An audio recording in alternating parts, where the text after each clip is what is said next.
అనగనగా ఒక అడవిలో టిల్లు అనే కాకి ఉండేవాడు. టిల్లుకి రంగురంగుల పక్షులంటే చాలా ఇష్టం. మిగతా పక్షుల్లాగా రంగురంగుల రెక్కలు కలిగి ఉండాలని కోరుకునేది. పాపం టిల్లుకేమో అవకాశం లేదు. నల్లగా ఉంటుంది కాబట్టి. ఒకరోజు టిల్లు ఒక చిన్న కాలువ దగ్గరికెళ్ళి నుంచుంటాడు. అక్కడ ఒక అందమైన నెమలి నాట్యం చేస్తూ కనిపించింది. అంతే. టిల్లుకి చాలా సంతోషం అనిపించింది. నెమలి అక్కడి నుంచి వెళ్తుండగా ఈకలు రాలుతాయి.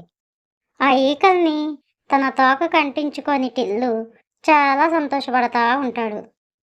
టిల్లు కూడా నెమలిలాగా నాట్యం చేస్తూ ఉంటాడు.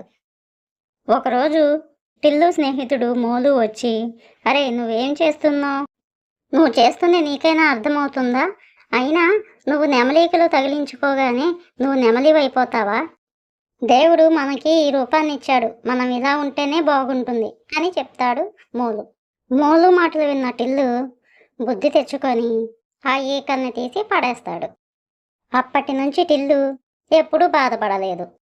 ఫ్రెండ్స్, ఈ స్టోరీ కనుక నచ్చితే నా ఛానల్ని సబ్స్క్రైబ్ చేయండి, షేర్ చేయండి, లైక్ చేయండి. Thank you friends.